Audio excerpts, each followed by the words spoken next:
Good morning, everyone. My name is Amanda Fader. I'm a GYN oncologist at Johns Hopkins Hospital, and I'm delighted to be here today to give a talk on managing COVID-19 during GYN cancer treatment, surgery, chemo, and radiation. Before I start my talk, I'd like to thank these two wonderful physicians and friends, Doctors Hope and Hardesty, for inviting me to present today and for putting on this wonderful conference. These are my disclosures. As many of you know, almost exactly 1 year ago, a US patient was first given a diagnosis of infection with the SARS-CoV-2 virus by the state of Washington and the US Centers for Disease Control and Prevention, otherwise known as the CDC. COVID-19 and cancer at first seemed like an almost impossible intersection for both physicians, caregivers, and patients. Because in the beginning, while our nation's emphasis was on the need to combat this novel virus, women with cancer and their unique needs continued to be our top priority as GYN oncologists. Yet our normal routine was replaced by continuous change and uncertainty, and I know this was true for you as survivors as well. On a physician level and hospital level, we needed to preserve hospital beds, PPE, and hospital staff, and it was a challenge to consistently deliver high-quality cancer care in a timely fashion. We also know that cancer is very complex and outcomes are centered around timing, and getting that timing right and not delaying treatment too long is critically important to outcomes for our survivors. But cancer survivors, especially those who are being actively treated or immune compromised, were at increased risk of transmission and still are, and severe infection with COVID-19. And we know that African Americans and Hispanic and other ethnic racial minorities are also among the most susceptible. So unprecedented challenges for us as a medical community, as a society, as a community of cancer survivors, patients, and providers really required unprecedented solutions. And so GYN cancer care during the pandemic really was about forging new territory. And I can say that there was both a national effort taken as well as an institutional hospital-based effort. And the national effort in gynecologic oncology was largely led by the Society of Gynecologic Oncology. And I'm going to talk about that a little bit more. And I know that at places like in Anchorage with Alaska Women's Cancer Care at Hopkins and many, many other centers around the country, we all had to adopt our own hospital protocols to keep our patients safe and continue to deliver excellence in cancer care. So our motto at Johns Hopkins was struggling apart, but stronger together. So each of us as individuals and as physicians were learning about this virus for the first time. And so instead of only looking at what was happening at our own hospital in our own community, we really reached out to other centers around the country. And we learned we're going to be much stronger together and attacking this problem if we learn from one another. We also realized that we had to be much faster than a fast-moving public health problem. And I know this is true across all centers in the country. And this is one of my favorite cartoon characters, Speedy Gonzalez. We really had to be like Speedy in terms of staying one step ahead of the virus. At Johns Hopkins, many of you may have heard of the Johns Hopkins Coronavirus Resource Center, which was an award-winning effort from the Hopkins Department of Engineering in conjunction with the School of Medicine, where they basically tracked on a minute-to-minute basis the COVID rates as they were rising in each county and state in the United States, as well as in many other countries throughout the world. And this was initially a very helpful resource for physicians. On a national level, the Society of GYN Oncology decided to convene a COVID-19 task force. I was very fortunate to be among the co-chairs of that task force so that we could lead some major national initiatives to teach our physicians, our mid-level providers, nurses, pharmacists, social workers, as well as patients, how we were going to get through this pandemic and keep our patients safe, and not only safe, but thriving. And so we conducted a series of initially webinars for our healthcare providers to educate them with experts from around the country as they were experiencing pandemic issues. And we hosted more than 8 webinars initially that were really well attended by gynecologic oncologists and healthcare cancer providers around the world, actually, in order to give physicians important information about the safety of surgery during COVID, safety with chemotherapy, radiation, immunotherapy. How do we see our patients for surveillance during this time? And so telemedicine got discussed a lot. And what were some of the ethical considerations and health equity concerns surrounding COVID-19 where COVID might be affecting certain patient populations disproportionately? We also put out 13 written communiques to our SGO members with important state-of-the-art, sort of up-to-the-date information for patient care.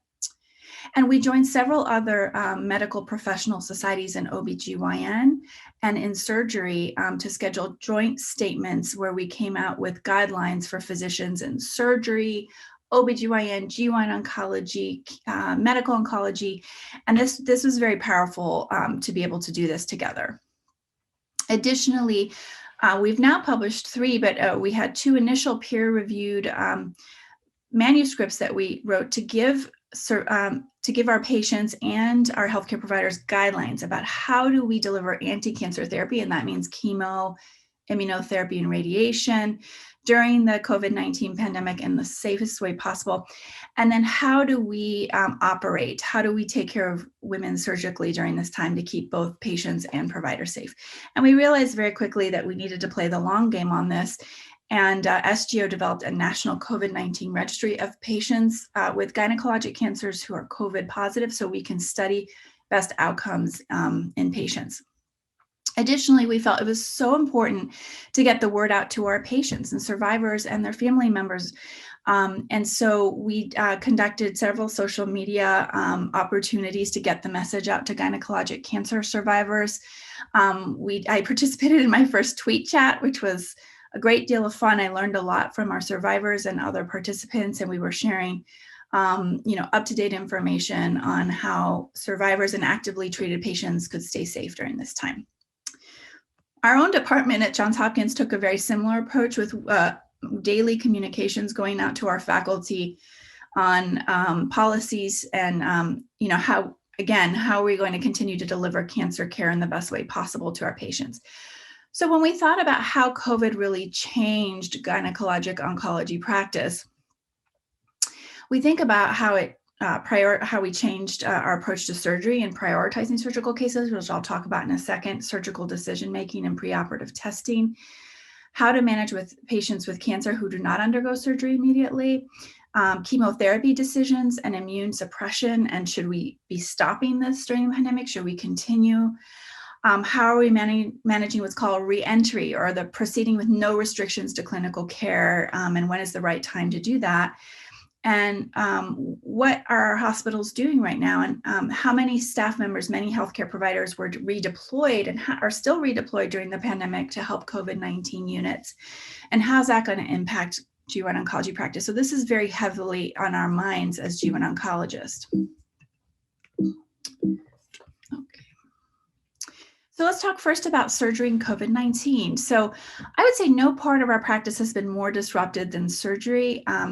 Initially at Hopkins and many other centers, or when viral rates were really high in our communities, we had to ration the number of operating rooms and ventilators we used, and as well as that we initially didn't have enough personal protective equipment or PPE. So it required us initially to prioritize cases to not only protect patients, but also protect staff, because if we're all sick, then we can't take care of all of you. This was a really data poor or data-free environment at first regarding how do we manage cancer survivors who need, and newly diagnosed gynecologic cancer patients who need surgery in this environment. The initial data that came out of Wuhan, China, that was published in the New England Journal was really startling. It suggested that patients were more likely to have severe COVID-19 infection within 30 days of chemo or surgery. And 75% end up going on ventilators. Many died, and that this was higher, with select patients, including cancer patients. We also learned that intubation and anesthesia were the riskiest part of surgery if a patient has COVID-19. And so we really had to be careful about thinking about what were the appropriate surgical procedures and understanding that patients who undergo surgery are going to be in an immune compromised state for a little bit after the surgery. And so this was part of that initial webinar we put out through SGO to help, these considerations, and a publication that I was fortunate to lead on how do we operate, when do we hesitate, and how do we fully reintegrate surgery during COVID-19. I'm very happy to say that the good news is that the data that came out of China, we have not really seen in the United States in terms of these terrible outcomes after surgery in patients, and even in those who have COVID-19. But let me tell you how we mitigated that some. So in 2020, during the pandemic, the American College of Surgeons put out a statement on gynecologic surgery, making recommendations about what types of surgeries could be delayed during the pandemic, truly sort of non-essential elective type cases versus those that could not be delayed because they could cause significant harm. And we were super pleased that gynecologic cancer cases were deemed prioritization, like priority number one. So you can see all of the cancers that were listed on that initial list. However, there were potential surgical barriers for us, in terms of, again, what is a hospital's supply of PPE? Fortunately, over the last several months, PPE has been in abundance for most hospitals, whereas in the beginning, we were short supplied because we were ill prepared for the pandemic. We also have to consider staffing and bed availability. What are the rates of COVID-19 in a community and how many patients are being admitted to the hospital? What's the ventilator availability and how many patients with COVID-19 are using ventilators in the intensive care unit to help people breathe when they're having trouble doing that? We also had to consider health and age of the patient, especially given the risk of concurrent COVID-19 infection and the urgency of the procedure, and of course, surgeon safety and anesthesiologist safety are very important. I was among a group of individuals who co-authored an article on the safety of laparoscopy and robotic surgery during the pandemic, and that this was a really great surgical approach to use. Initially, there was a lot of fear about using robotic or laparoscopic surgery because they were concerned that the gas that we need to use in these cases where we make tiny incisions and look inside an abdomen with a special camera, we use gas to inflate the abdomen in these cases, and there was concern that we might be spreading COVID-19 around in patients who we didn't know had it. But our editorial and several other research articles that have come out since then suggest that that's just not the case, that this is not a bloodborne virus, it's a respiratory virus, and that laparoscopy and robotics actually may be safer than, when possible to use instead of larger open incisions, because patients get out of the hospital faster, have fewer exposures to hospital staff and personnel in a center, and can recover much faster during that time. We actually put out a joint society statement with several other medical professional societies regarding the use of minimally invasive surgery or robotics and laparoscopy as being what we felt was relatively safe to use during this time for all of those reasons. However, some women do require bigger procedures, and we believed in doing those too, and just doing them in the safest way possible. So here's some of the surgery stats we had at Johns Hopkins, and what we did in order to keep folks safe is that we did not allow any visitors or family members in the hospital during that time, with rare exceptions for unique scenarios. And I know that this was very difficult for some. You count on your loved ones and caregivers to be there at your side at your most vulnerable healthcare moments like surgery and chemo. But we usually get over 30,000 visitors a day to Johns Hopkins, and we really want to minimize any chance of COVID-19 entering the hospital. So this really helped keep COVID rates extremely low within the hospital setting. We carefully screened and prioritized all cases, again, with gynecologic cancer patients in our department being the top priority. So almost no gynecologic cancer case was canceled or rescheduled, with rare exception. All patients were tested for COVID-19 within 48 hours of surgery. This testing with the RNA. The PCR test, although not perfect, was pretty accurate in helping us determine if at that moment in time a patient had COVID, so we could keep her safe and the physician safe. But if a patient tested positive for COVID, we would delay the procedure 2 to 4 weeks to allow that person to recover, because we knew if they had surgery, it could lead to a worse COVID outcome for them. With patients receiving chemotherapy before surgery for ovarian or uterine cancer, they were occasionally given an extra dose of chemotherapy to defer their surgical cases up to 3 weeks until COVID community rates improved. We haven't seen that that's impacted their outcomes in any way thus far. And over the last 9 months, our department has performed more than 2,500 surgeries, with to date very, very few COVID-19 exposures in the immediate post-op surgical period. So bottom line, surgery done under precautions and with prioritization tools can be very safe. Chemotherapy is also a huge consideration, as so many of our patients are currently actively on chemo or on maintenance therapies or immune therapies. And there's a major concern with immunosuppression and infection in this setting. We co-authored an article that was led by Dr. Bhavana Pothuri from NYU on what we called Infusion Confusion, COVID-19 and chemo and clinical trial considerations. And these were sort of like the 4 big issues we laid out for providers and patients. Like, what is the goal of treatment of your patient? Are we trying to achieve cure? Are we trying to extend overall survival? Are we going to meaningfully impact their remission rates or survival rates if we give them treatment? And if the answer is yes, we needed to prioritize patients. What is the health status of our individual patients? What is the likelihood of toxicity or side effects from anti-cancer treatment, and how could that be impacted during COVID-19? And are there alternatives of similar efficacy, meaning are there alternative treatments that are as good as chemo, which minimize side effects and or risk of exposure to the healthcare system? So we're sort of thinking about all of these things. Additionally, we made recommendations for clinical trial prioritizations. How do we think about the safety of putting patients on clinical trial or keeping them on trial during the pandemic? And basically, we prioritized any COVID-19 clinical research protocols where we were needing to learn as much as possible about this novel virus and how to safely get patients through this time, and then clinical research protocols with high potential for benefit for patients. And I believe Dr. Secord is going to be talking more about clinical trials. So how do GYN cancer patients on chemoimmunotherapy do? Well, there was a research study, again, by Dr. Pothuri that came out in later in 2020, and a study of 121 patients in New York City demonstrated that patients overall have done well on chemo during the pandemic. However, those who are on immunotherapy or checkpoint inhibitors were a bit sicker and had a greater chance, unfortunately, of death with COVID-19 infection.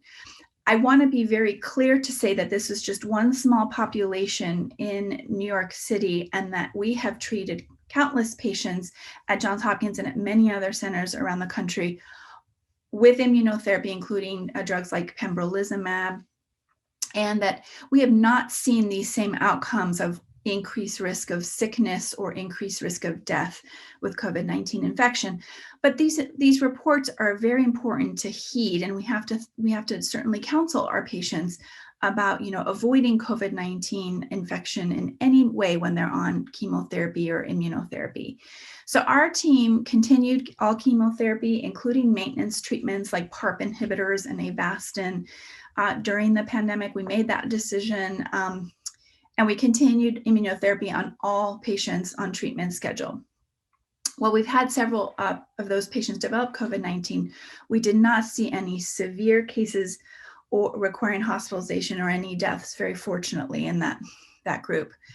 And I think one of the important things we did during chemotherapy was move to more telemedicine and video visits. And this was instrumental to reducing exposures for patients. I'm not going to say too much about this, as I know Dr. Salani is going to touch upon this a lot in her talk. But at Hopkins, Gynecologic was one of the first services to offer telemedicine. We got temporary medical licensing privileges in many surrounding states. And this allowed us to basically, what we did was we saw patients every other visit in person, and then so that they didn't have to come in every 3 weeks into the clinic. So chemotherapy considerations for you, are to we recommend quarantining as much as possible during active chemo treatment or immunotherapy. Space out those clinic visits. We've had patients wait in cars until their appointment time instead of waiting rooms to minimize contact with other patients. We screen and do temperature checks upon entry to the office or infusion center. We do COVID-19 testing prior to starting any new chemo or immunotherapy regimen. And again, as I said, every other visit is scheduled through telemedicine. We have also spaced out some of the maintenance and immunotherapy schedules out to 6 weeks. And if there's any concerning symptoms, we have a low threshold to hold the chemo or immunotherapy until we've had that chance to rule out COVID-19 in a patient. Radiation treatment, there's not a lot of data in the literature on radiation treatment for gynecologic cancer and COVID-19.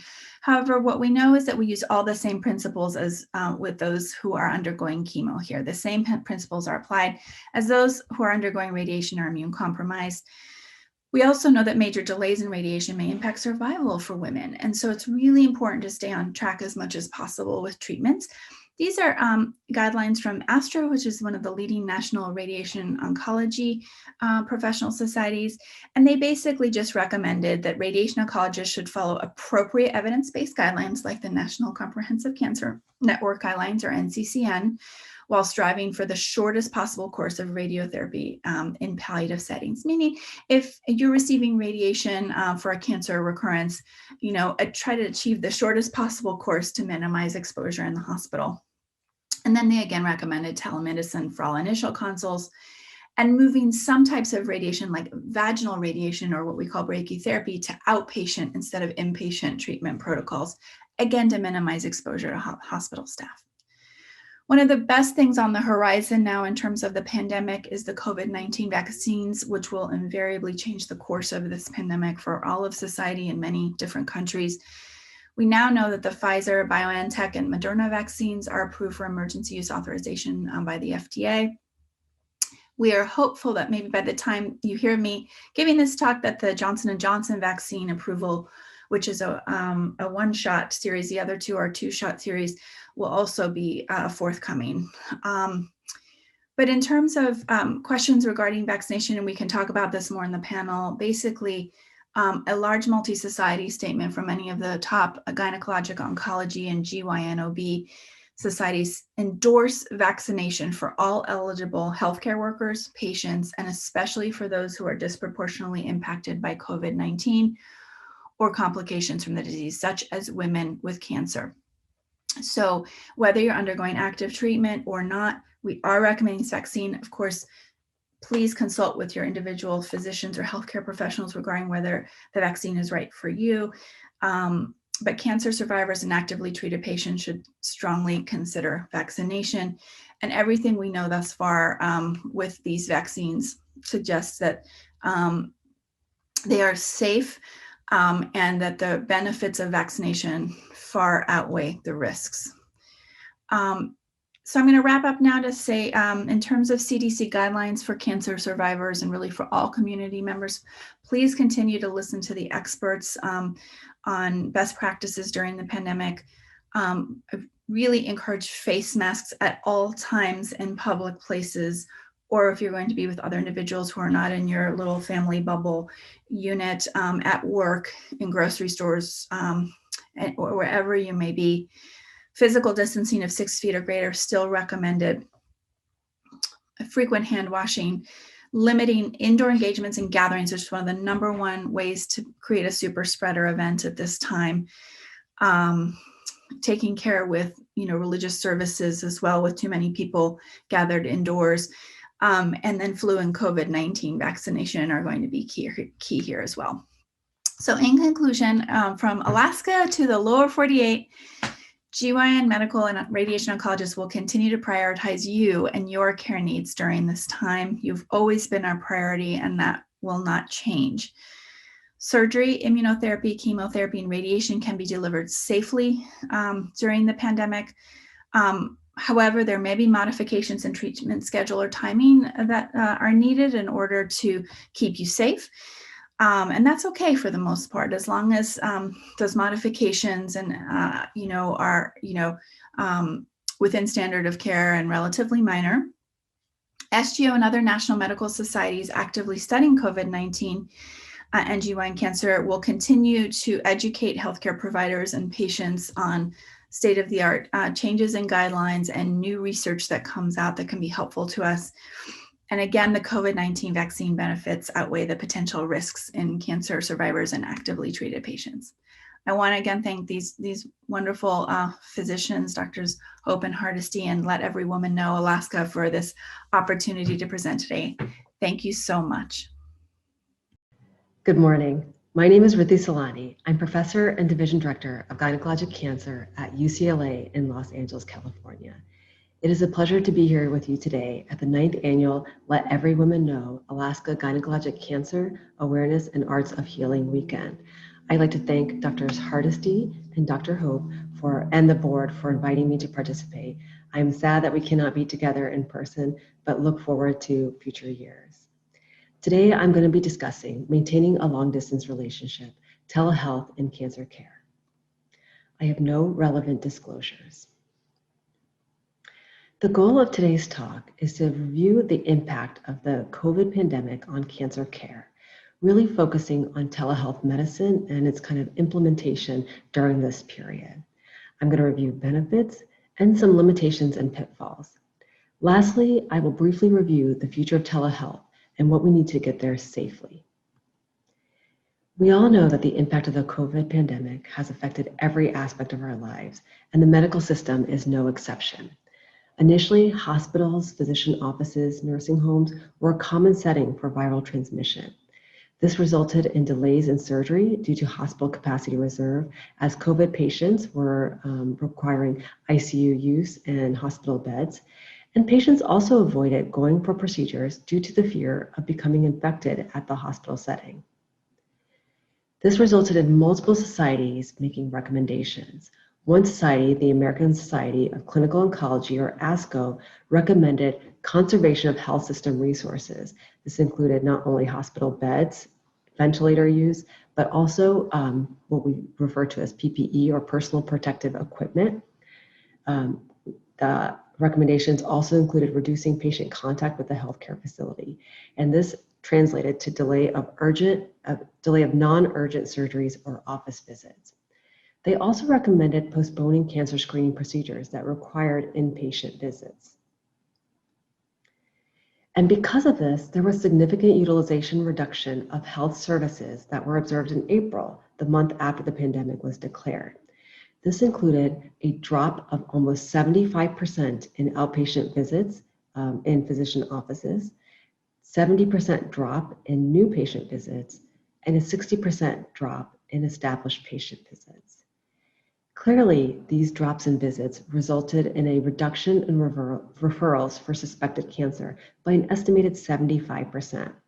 This was in part due to decline in general appointments, but also other factors, such as cancer symptoms being attributed to COVID symptoms and a reduction in services from pathology, radiology, and other ancillary services.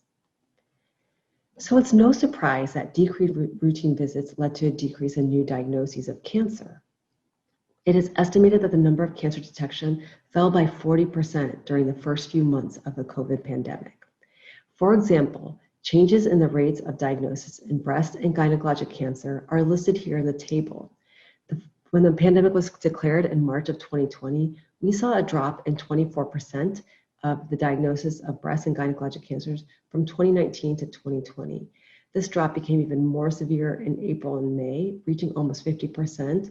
And now with the second and third waves of COVID surge, we expect that this drop is actually even higher. One of the most profound statistics I came across was that cervical cancer screening rates fell by over 90% months after the COVID pandemic was declared. The problem with this decrease in diagnosis can result in decrease in diagnosis of potentially curable cancers. It is estimated that 1 million women missed mammogram appointments. This will likely translate to 8,600 women who may be living with an undetected breast cancer that would have been detected on mammography. In addition to missing diagnosis, delays in diagnosis may lead to advanced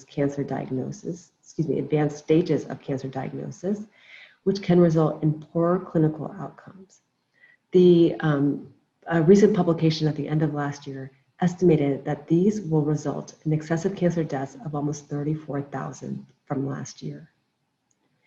And therefore, we have thought, what can we do? And this has resulted in a shift of delivery of care through the telehealth platform. There are many types of telehealth, and many physicians have been using telehealth with patients for electronic prescription transfer or even communication through an electronic medical record portal. However, live video conferencing with patients is something that has really been novel for many physicians, including myself. This uptake of telehealth has skyrocketed.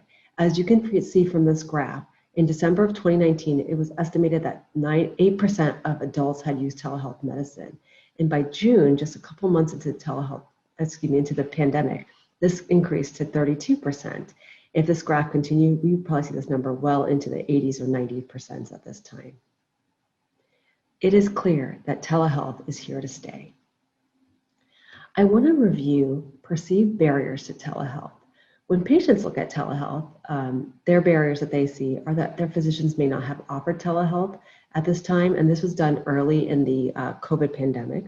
They were concerned about insurance coverage of these types of visits, patient privacy and security issues, and I think a common issue is diagnosis may not be as accurate, which is the most common.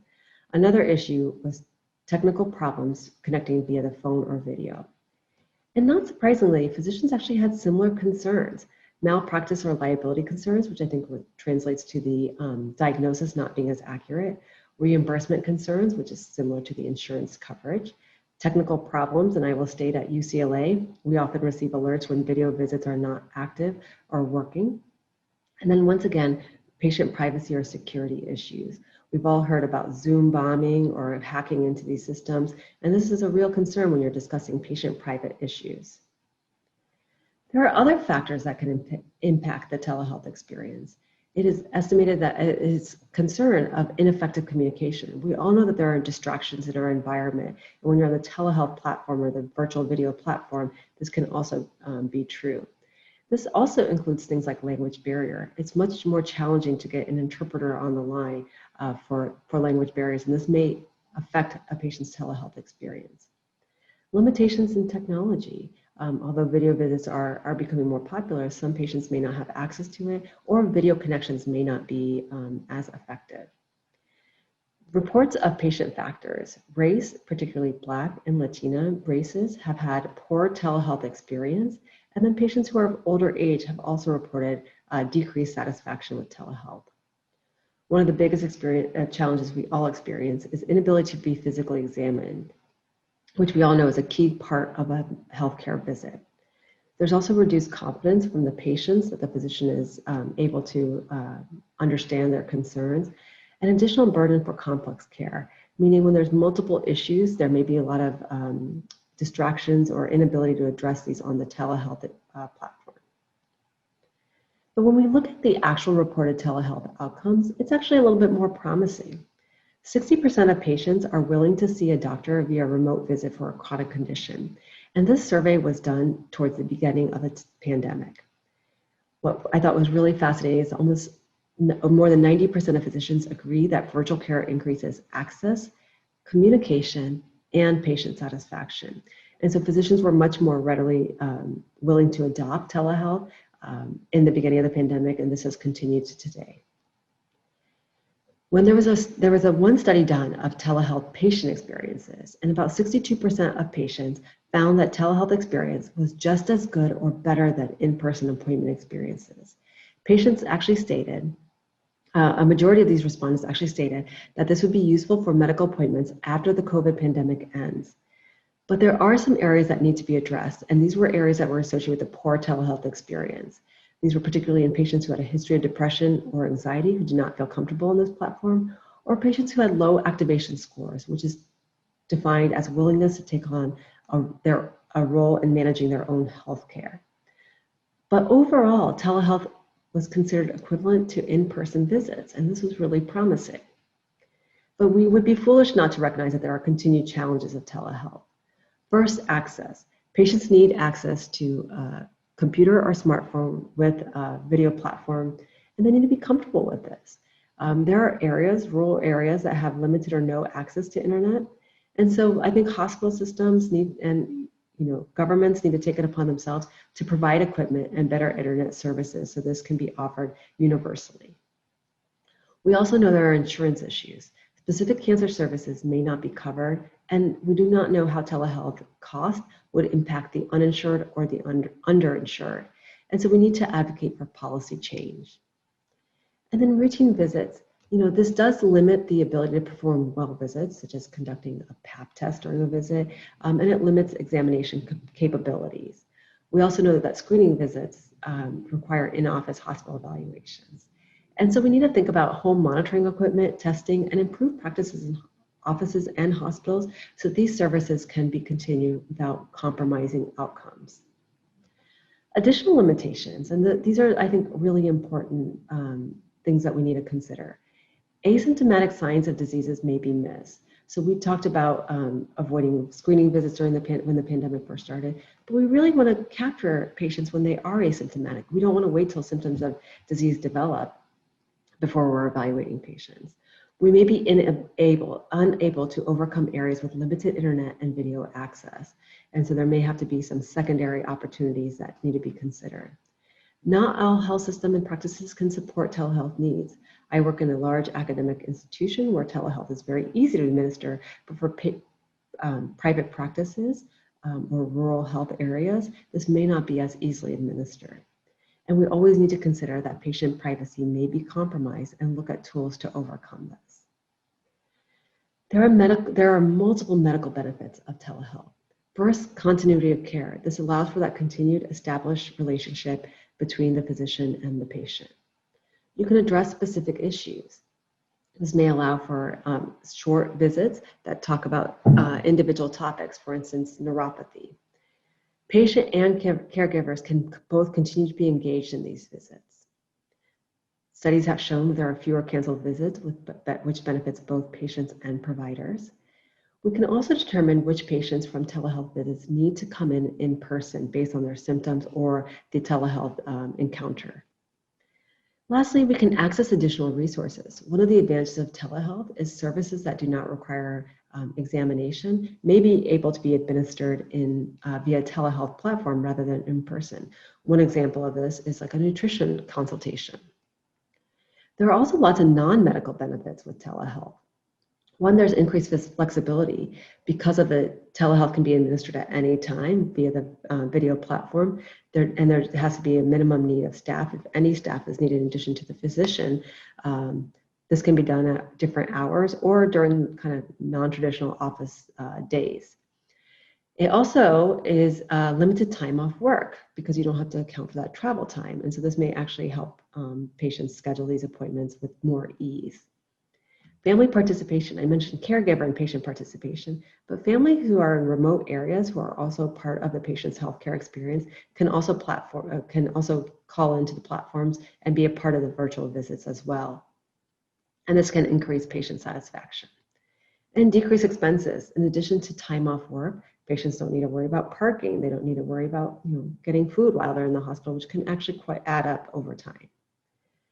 Specifically in gynecologic cancers, telehealth can play a role.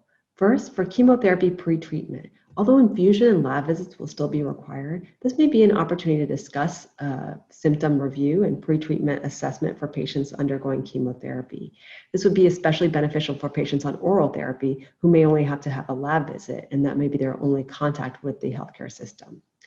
There was recently a study this year published in the Journal of National Comprehensive Cancer Network, which stated that most patients actually preferred telehealth visits for radiation oncology consultations.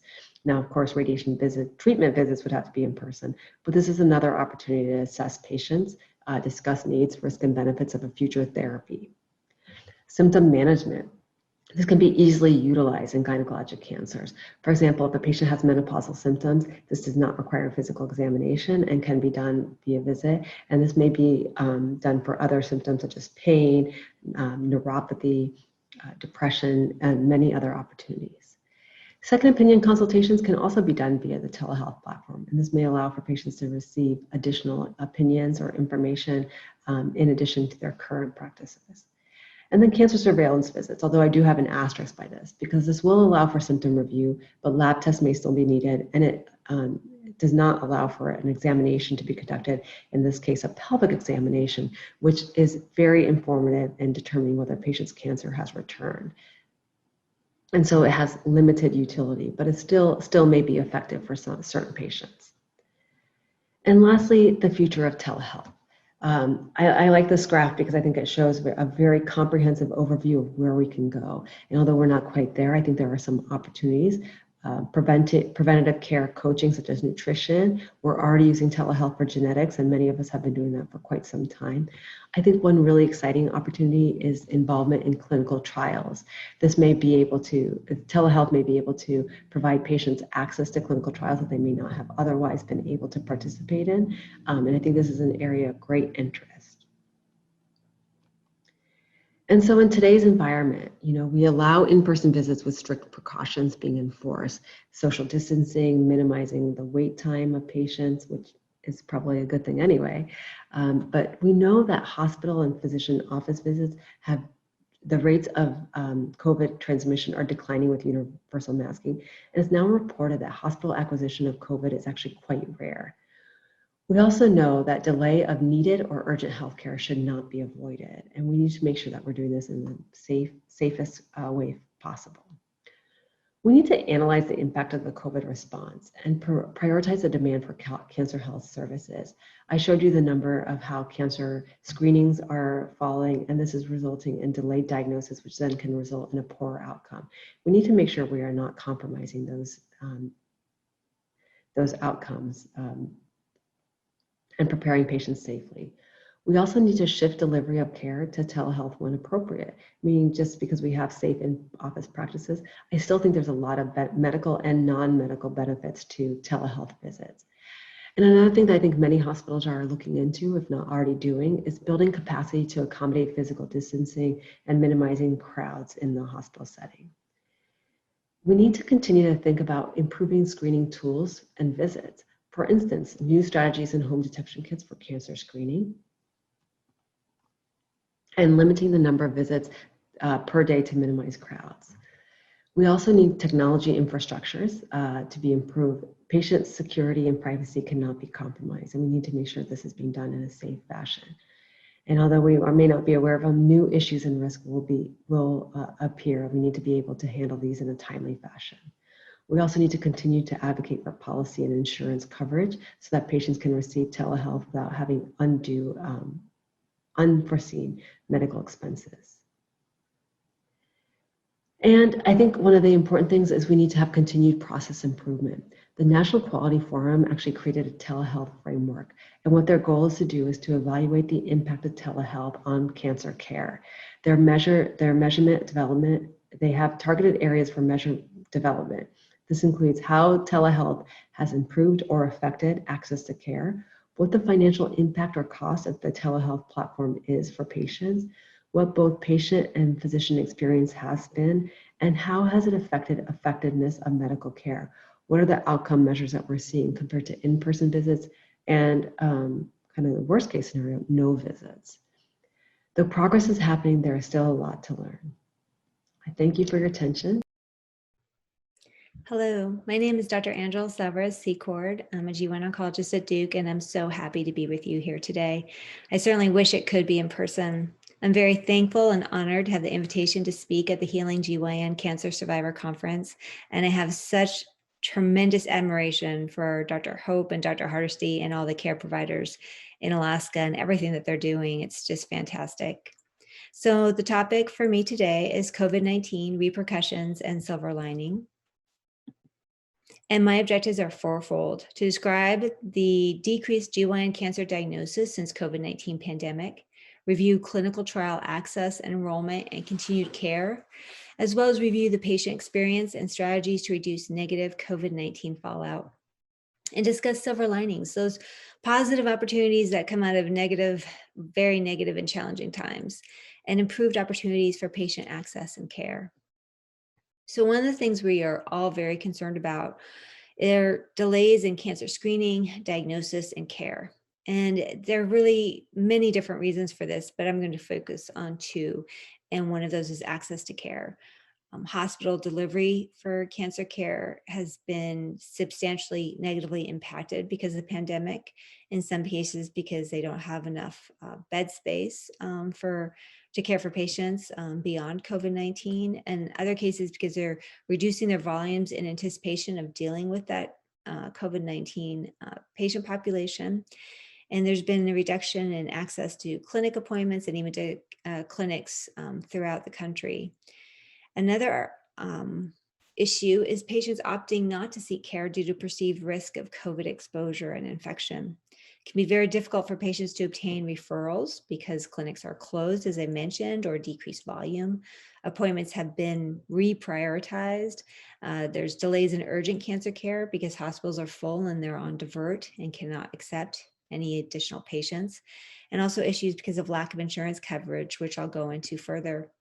Surgeries are being postponed, chemotherapy is being held or changed to an alternative drug or administration route.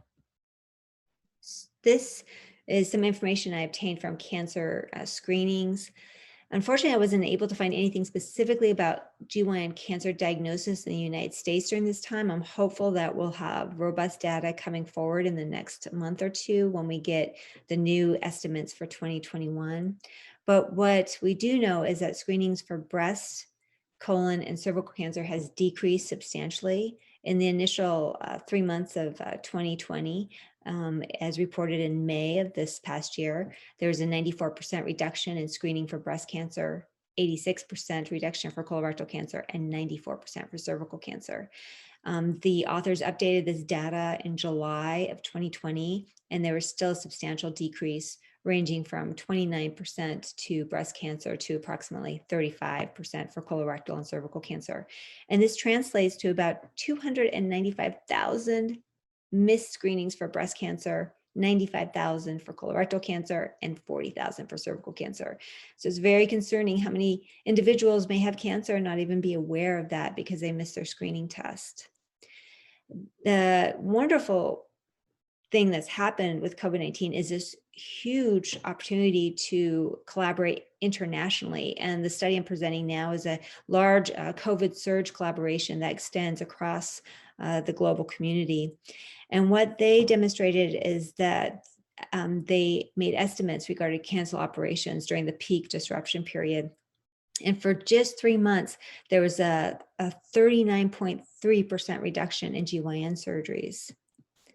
When this is evaluated on a geographical scale across the world, we find that we are incredibly fortunate here in North America, where the decreased or cancellation in surgeries is ranging anywhere from 29 to 39%. And some areas of the world is extremely high. In Africa, for instance, over 80%. It's very unfortunate and I'm sure challenging for patients. In the United States, they did do a study of 6 of these cancers listed here: breast, colorectal, lung, pancreatic, gastric, and esophageal. And of approximately 280,000 patients, they found that the number had decreased by 46.4% for new cancer cases in these 6 cancers. The most striking decrease was for breast cancer, 51.8%. Similar findings have been reported in the Netherlands Cancer Registry, with 40% decrease in weekly cancer incidence. In the United Kingdom, it's a 76% decline in referrals for suspected cancer. They also reported a 45 to 66% reduction in admissions for chemotherapy. And in the United States, more than 25% of patients have reported a delay in chemotherapy due to COVID-19. One of the areas that I'm very concerned about is further decreased opportunities for screening and cancer diagnosis due to unemployment rates and loss of insurance. In the United States, we had peak unemployment rates up to 15%. They have now decreased somewhat in December of 2020 down to 6.7%. but that frequency ranges anywhere from 8.4 to 36.6% based on the demographic group. So some groups are certainly being harder hit than others. And they're estimating that 26.6 million workers and their dependents will lose their employer-based insurance. And those numbers are just astronomical. So we need to do something to make sure that we are mobilized to enhance screening, because without early diagnosis, without screening, with these delays in cancer diagnosis because of COVID-19, we will be seeing patients with more advanced stage, and that's going to lead to worse clinical outcome. They're estimating that there'll be an increase of almost 34,000 excessive cancer deaths in the United States. So this also represents opportunities for us to work together. We need to plan to address the consequences of delayed diagnosis, enhance screening modalities, find ways to involve the community to provide services, use social media to get out the message about the importance of screening, how to seek help, the symptoms to recognize, institute robust digital technology to enhance telehealth. We're already seeing that telehealth has improved, but I think we can even improve on that further. And really assess opportunities to engage with community leaders, local health providers, and resources, such as labs and imaging resources that are more mobile. I want to turn next to clinical trial access and tell a little story about our team at Duke. It was March 13th of 2020, and we had a meeting at 9 a.m. and it really was an impromptu meeting. And we started to talk about, what are we going to do? This pandemic is here. We need a plan for our clinical trial patients. So we engaged everybody on our team, from the regulatory folks to clinical research coordinators and the clinical research nurse clinicians. And we really felt that we could have a good, strong plan for people to work remotely to reduce their risk of COVID exposure. We confirmed that we had virtual PIN networks for everyone and Jabber so that we could communicate securely. We did our kit preparation for research studies for the next 2 weeks. And we developed a plan for telehealth visits for symptom monitoring, adverse event assessment, and review of medications. We reviewed all of our patients currently on study to determine their status, and we planned for in-person medical visits at that time. But just a few hours later at 5 p.m., we made the decision when I met with all of my partners to suspend enrollment on clinical trials. And one of the things I really want to emphasize is that we know that the situation is going to vary on the institution and geographic location, and that it was a very dynamic environment. Just 3 days later, we recognized the need to move to telehealth for all the physician visits. We had a new plan for clinical labs, imaging, and research labs, and kit preparation was extended to 4 weeks. I really want to emphasize the importance of reaching out to available resources. There's your institutional resources. We had Duke's research related updates for COVID. The NCI has a great research on coronavirus guidance. And then NRG, which is a cooperative group predominantly that we work with, had a lot of COVID-19 updates that were very valuable. In terms of further clinical trial institutions for us, March 16th, the Duke School of Medicine suspended all in-person study activities for anybody that was on a tier 3 study. Those studies are mostly tissue and data type studies. March 17th, they did a lab-based research activation for wind down plans. And then just 6 days later, we had enrollment suspension for tier 2 studies. Those studies are felt to be less critical, and it really depended how you saw your study, whether it was tier 1 or tier 2. So tier 1 could be a study that was felt to be critical, improve outcome for patients, enhance cure rates, or for patients who otherwise didn't have any other opportunities for therapy. Research teams, we converted all to virtual or remote televisits. We had contingency plans for study follow-up for anybody on a tier 2 study. They were continuing to allow enrollment on tier 1. Our group had just decided to halt enrollment at that time to just see what was going to happen and be cautious. And this had a tremendous impact. I mean, I think a lot of centers throughout the country had similar guidelines, and see this huge drop in clinical trial access. I do think, again, that there was variation on different geographic regions and their frequency of COVID-19 infections, as well as whether institutions were community or academic based. But nonetheless, you see this tremendous drop in clinical trial enrollment. This was the SWOG trial, which is another cooperative group.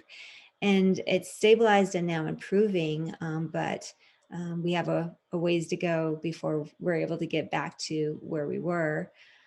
And there's been a lot of updates regarding clinical trial enrollment for patients, as well as what happens if somebody gets a COVID-19 infection while they're on study. How do you report that? Or what are the guidelines for COVID-19 vaccination? Do you want to spend some time on this? Because this is a topic that's now front and center for us. There are some great resources here. The American Society of Clinical Oncology and Infectious Diseases Society of America had a webinar that's very informative. And on this webinar, they recommended administering a vaccine a week or two after the last treatment, and ideally a week or so before the next treatment. They do think there'll be possible blunting of the response to vaccine in those receiving chemotherapy, but nevertheless, it's worthwhile to vaccinate. I have the link here for you if you're interested in watching that webinar. I also want to stress that even though I've gave you the recommendations from that webinar, it's important if you're on a clinical trial to follow the sponsored guidelines for COVID-19 vaccination. The CDC Advisory Committee on Immunization Practices has stated that individuals with cancer are or have a high risk medical condition. So if any person age 16 to 64 has high risk medical conditions, they are eligible for the vaccine at phase 1C, or persons who are age 65 to 74. In terms of clinical trials, there's a lot more opportunities to get information through the FDA, as well as the NIH-funded clinical trials in human study subjects. And there's this lovely quote by Anthony Robbins, which I felt it just really resonated with me at the time, was identify problems, but give your power and energy to solutions, because when you do that, you can come up with a plan and we can really overcome all the challenges. So this quote I thought was very inspirational. What about the patient experience during this time? I just can't imagine, many of you in the audience are cancer survivors or going through this right now, and your loved ones are supporting you. I just can't even imagine what thoughts are going through your head. It's such an incredibly stressful time. So how can we reduce that stress and the negativity from the COVID-19 pandemic? And how can we help you? And one of the things that's so hard is just this sense, I just have such concern for our patients. They're just dealing with so many challenges, but it's also so scary because we know that cancer patients that are infected with COVID-19 are 3.5 times more likely to require mechanical ventilation or intensive care unit admission compared to the general population. Now, this is initial data that was presented very early on, so this information may have changed, but it just struck me that, we were worried about our patients and patients were worried about their safety, but they still need to get their cancer treatment because cancer doesn't just stop because of COVID-19. So it was just a really incredibly hard situation to be in. And we just need to find better ways to help. But what was striking to me is just that we need to provide access. We need to provide access to us, to care, to chemotherapy, to surgery, and clinic appointments, whether they're in person or via telehealth. And communication, just keep those lines of communication open, and support. Anything that we can do to support you, the physicians, the nurses, the advanced practice providers, as well as other support services that are available through our clinics in the hospital. This is data that came from cancer specifically and COVID-19 infection. So it evaluated patients who had cancer history, either active or prior cancer. There are other medical factors or status, and then they all had a COVID-19 infection. And what you can see from these are called forest plots is any line that crosses over one beyond that here is at higher risk for COVID-19 mortality. And so age was certainly a risk factor at the very top. If you were male, it was a risk factor for worse outcomes. in terms of smoking, if you're a former smoker, there was an increased risk. I'm sure current smoking is also a risk, but it, for whatever reason, it didn't appear that way in this study, and it may have been more to do with numbers or assessment. And then the other striking one down here leads into that conversation we had about risk factors in terms of other medical conditions that we need to communicate and be able to talk to our patients about their other medical issues that they may have and how that impacts their risk and how we can advise them to protect themselves. So the more medical problems you have, that higher risk, even if you have two medical additional diagnoses, it can increase your risk. If you had progressive cancer, that also increased your risk, and a worse ECOG performance status. So this is often based on how strong you are, how able you are to do your activities of daily living. And then in terms of type of medication, if you had both hydroxychloroquine and azithromycin, that put you at higher risk. And that was probably because if you had both, you were probably sicker to begin with. So I think it's very important to review patients' medical issues with them. And what we see from this information here is that patients with ovarian cancer, shown in the middle, and uterine cancer to the right, they do have a higher rate of cardiovascular disease and hypertension. Cardiovascular disease is shown in red and hypertension in blue compared to women's cervical cancer. And we know that patients who have hypertension, cardiovascular disease, diabetes, obesity are at higher risk for complications from COVID-19. So what about the patient experience? Can we make it better? Well, access to loved ones was limited in the clinic and chemotherapy and hospital admissions. So we had a policy, no patient visitors. Now they can have a visitor, but still you need your family there. So we really use all your available resources. Stress management team has been wonderful. The palliative care team, the chaplain, video chat with FaceTime, Skype, or Google Duo. These are all great ways to be able to see people and talk at the same time. So in terms of silver linings, we have improved opportunities for patient access to care we didn't know about before. Telemedicine has been propelled along faster. It was always available, but it was just really slow to get people moving forward and to implement it. And now we do telephone and televideo visits. Platforms are more sophisticated. The regulatory barriers to telemedicine have decreased, so I can see somebody across state lines in Florida or California. More international and national collaboration. We've improved our communication skills. I look at body language more and what's someone saying with their eyes. I think we've all become more attuned to it. We found creative ways to engage and find solutions, be innovative, and it's all about teamwork. Together, everyone achieves more. In terms of clinical trials, reduced number of visits to be on a trial may enhance clinical trial enrollment. We now do remote monitoring and auditing visits, which reduce the cost of clinical trials and drug development. Many sites are doing this, not all, but many are, found a way to successfully implement this program. Enhanced collaboration for research studies, virtual meetings for cooperative group trials and medical meetings, improve cost and access for all attendees. So despite this really hard, challenging time, there are some positive things, some silver linings that we can take forward in the future. But in the interim, I wish you all the very best and safety. And I look forward to taking any questions. Thank you.